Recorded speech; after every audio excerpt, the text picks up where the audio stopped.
Bonjour, le contenu du fichier RenaSup a été validé par le client, donc je vous montre maintenant comment est-ce que je contrôle le fichier pour vérifier que tout soit bon pour envoyer à l'imprimeur. Donc déjà, je commence par regarder page par page si vous avez bien mis les fonds perdus. Donc je passe rapidement. On voit que à chaque fois, ça arrive bien sur la limite du fond perdu qui est à 3 mm sur les lignes rouges. Donc ça, c'est parfait. Je vérifie toutes les pages rapidement. Ensuite, on va aller dans le nuancier. Dans le nuancier, je vais faire quelque chose pour me simplifier un peu la vie. Je clique ici sur la petite flèche en haut à gauche, en haut à droite du panneau nuancier, et je clique sur sélectionner toutes les nuances inutilisées. Là, on voit, elles apparaissent en bleu, elles sont sélectionnées, je les supprime. Ce qui fait qu'il ne me reste plus que les couleurs qui sont utilisées dans le document. Toutes ces couleurs-là doivent être en CMJN. Donc ici, vous voyez une icône qui représente le type de couleur. Donc on voit le pourcentage et là on voit bien que c'est en CMJN, on a les couleurs CMJN qui sont présentées. Juste en dessous, on voit que les couleurs sont affichées en RVB et on a une petite icône RVB. Ça veut dire que la couleur ne va pas. Donc pour corriger ça, je double-clique sur la couleur, j'ai ce panneau-là qui apparaît. On a mode RVB. Donc l'idéal c'est d'avoir une couleur CMJN de définie et de remplacer par les chiffres exacts de la couleur CMJN qui était définie dans la charte graphique. Là, à défaut, je passe simplement en CMJN. Et on voit que la petite icône se transforme. Je fais la même chose pour tout le reste. Ici, j'ai une autre icône, c'est des couleurs lab. On verra plus tard ce que sont les couleurs lab, mais ce qu'il faut mémoriser, c'est que tout doit être en CMJN. Ensuite, dans l'idéal, on voit que là, on a deux couleurs qui sont identiques. C'est juste qu'elles n'ont pas tout à fait le même nom. Il y en a une qui est la copie de l'autre. Dans l'idéal, on fera attention à avoir qu'une seule couleur pour éviter d'avoir des doublons. Voilà pour les couleurs. Ensuite, on va dans le panneau lien. Donc dans le panneau lien, on va vérifier que tous les liens sont bons. Ensuite, on va vérifier l'homothétie de l'image, le fait qu'elle soit en 300 dpi et en CMJN. Donc là, je vois que j'ai un petit signal, j'ai un lien manquant. Caisse d'épargne. Je vois ici dans le nom caisse d'épargne que j'ai un accent. Les accents, ça pose problème dans les fichiers. Il faut toujours les nommer sans accent et sans caractères spéciaux. Donc je vais aller sur atteindre le lien, c'est cette image-là. Donc là, je vois que le fichier caisse d'épargne avec le accent aigu, il s'est transformé comme ça. Donc je vais le corriger, je vais mettre un tiret, un E. Donc toujours les fichiers sans espace, le nom des fichiers sans espace, sans caractères spéciaux. C'est important. Donc je vais sur mon fichier pour redonner le bon lien vers le fichier. J'ai ici mon petit bouton lien. Je clique dessus et là je lui indique caisse d'épargne. On clique sur ouvrir. Donc là tous mes liens sont bons. Logo RenaSup. Donc pour voir où est le logo, je clique sur ce bouton là, atteindre le lien. Alors le logo, je regarde à chaque fois ici que ce soit homothétique. Homothétique, c'est-à-dire qu'il ne doit pas être déformé. Donc pour ne pas être déformé, il doit avoir le même pourcentage de taille en largeur et en hauteur. Les deux chiffres ici doivent donc être parfaitement identiques, c'est le cas. Très bien. Donc c'est un fichier Illustrator. Donc ce que je vais faire, c'est que je vais l'ouvrir dans Illustrator, parce qu'il faut bien vérifier qu'il soit en CMJN.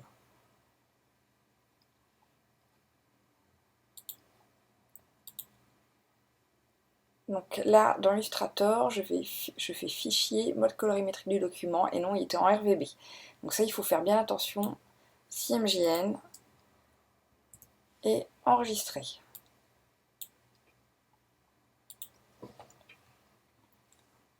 Donc si je fais ça pour cette occurrence-là, ça me le met à jour pour toutes les autres occurrences. Donc, carte Normandie, pareil, on va regarder à chaque fois, pour tous les fichiers Illustrator, on va les ouvrir, on va regarder le mode colorimétrique. On va aussi vérifier que c'est bien homothétique et que ça ne dépasse pas 100% de la taille de l'image. Si ça dépasse 100%, ça veut dire qu'on a agrandi l'image et ça veut dire qu'on va perdre en qualité. Ensuite, on a un fichier Photoshop, donc art.psd. Donc je vois bien ici qu'il est en CMJN, ça c'est très bien. Il est en 762 dpi et en effectif 1825. On est bien au-dessus des 300 dpi, ça c'est très bien. Ensuite, bâtiment, même chose. C'est cette photo-là. Donc pareil, CMJN 300 dpi, tout ça c'est bon. Et le suivant, donc je fais objet tout déverrouillé sur la planche pour bien la voir. Et là, oh mon dieu, je vois qu'il est en 430%. Ça veut dire que ça ne fonctionne pas. Donc ça, c'est une image qui ne fonctionne pas, qu'il faudra corriger. Le but, c'est de faire toutes les images de la même façon à chaque fois. C'est-à-dire que l'image sous Photoshop doit être enregistrée en 300 dpi. Je vous conseille de vous référer à la vidéo que j'ai faite à ce propos. Espace colorimétrique, on doit bien être en CMJN, et là, on ne doit pas être au-dessus de 100% avec le même pourcentage en haut et en bas. Une fois que tout est contrôlé, on va faire un PDF HD pour l'imprimeur. Pour faire le PDF HD, soit on fait commande E, soit on fait fichier exporter. Donc, j'ai nommé mon fichier Renasub Final HD. Je suis bien en Adobe PDF pour impression, je clique sur enregistrer. Pour faire votre PDF, vous sélectionnez qualité optimale. Ensuite, vous voyez dans général, on a bien toutes les pages qui sont demandées. Dans compression, vous laissez les réglages par défaut. Dans repères et fonds perdus, on coche trait de coupe et information sur la page. On laisse le reste par défaut. Dans fonds perdus et ligne de bloc, on va cocher utiliser les paramètres de fonds perdus du document. On voit que par défaut, c'est 3 mm. Donc les paramètres qui ont été demandés à la création du document, qui sont enregistrés. Pour le reste, vous laissez tout par défaut. Ce que je vais demander, donc c'est ici, dans l'onglet Général, afficher le PDF après exportation. Je clique sur Exporter. Donc, voilà le fichier PDF. On va vérifier dans Acrobat Pro si le fichier est bien pour l'imprimeur. On va aller dans le panneau Aperçu de la sortie. Donc, je me suis mis un raccourci ici. Vous pouvez dans Recherche d'outils taper ici Aperçu de la sortie. On a ce panneau-là qui apparaît. Je vais vérifier que tout ce qui apparaît en noir est bien uniquement en noir et pas en noir quadri. Uniquement en noir. Donc sur chaque page, je vais décocher la couleur noire pour vérifier que le texte disparaît. Donc là, à partir du moment où je décoche le noir, je n'ai plus de texte. Ça veut dire que tout le texte est bien en noir et pas en une autre couleur. Et là, oui, on voit que sur cette page-là, on a du texte qui reste en noir. Je retourne sur mon document. Donc là, j'ai bien le bloc qui est concerné. Je vais dans Nuancier.